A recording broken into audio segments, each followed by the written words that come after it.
बिस्मिल्लाहिर्रहमानिर्रहीम नहमदुहु व नुसल्ली अला रसूलिहिल करीम।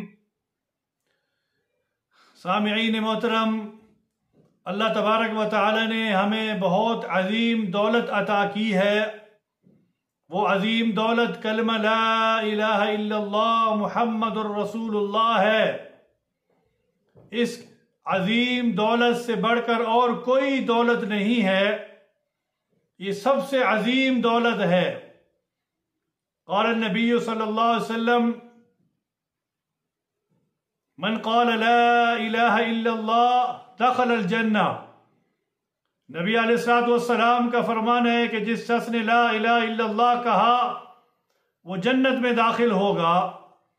नबी अलैहिस्सलातु वस्सलाम से दरियाफ्त किया गया कि आपकी शिफाअत का सबसे ज्यादा नफा उठाने वाला क़यामत के दिन कौन शख्स होगा।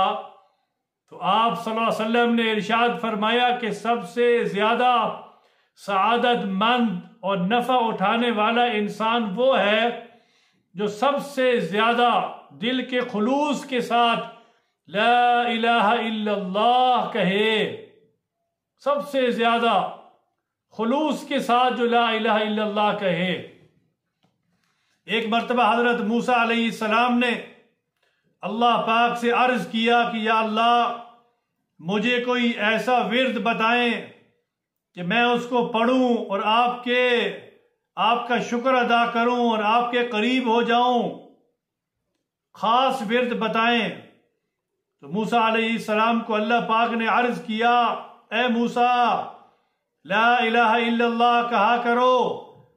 मूसा अलैहिस्सलाम ने क्या इरशाद फरमाया कि या अल्लाह ये तो सारी दुनिया कहती है, मुझे कोई अपना खास वजीफा बताएं। मूसा अलैहिस्सलाम हैरान हुए। अल्लाह पाक ने फरमाया कि ला इलाहा इल्लल्लाह कहा करो ए मूसा।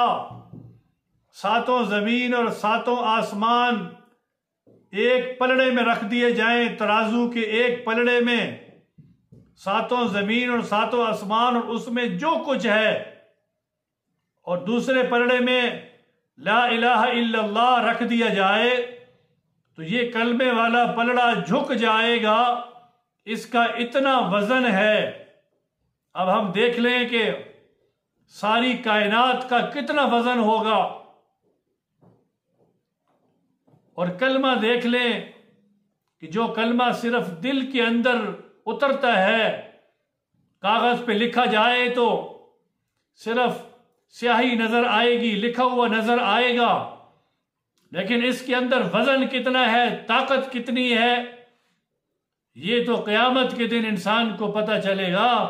कि जो सबसे ज्यादा नफा उठाने वाला इंसान वही होगा जो सबसे ज्यादा कलमा पढ़ेगा, ला इलाहा इल्लल्लाह मुहम्मदुर रसूलुल्लाह।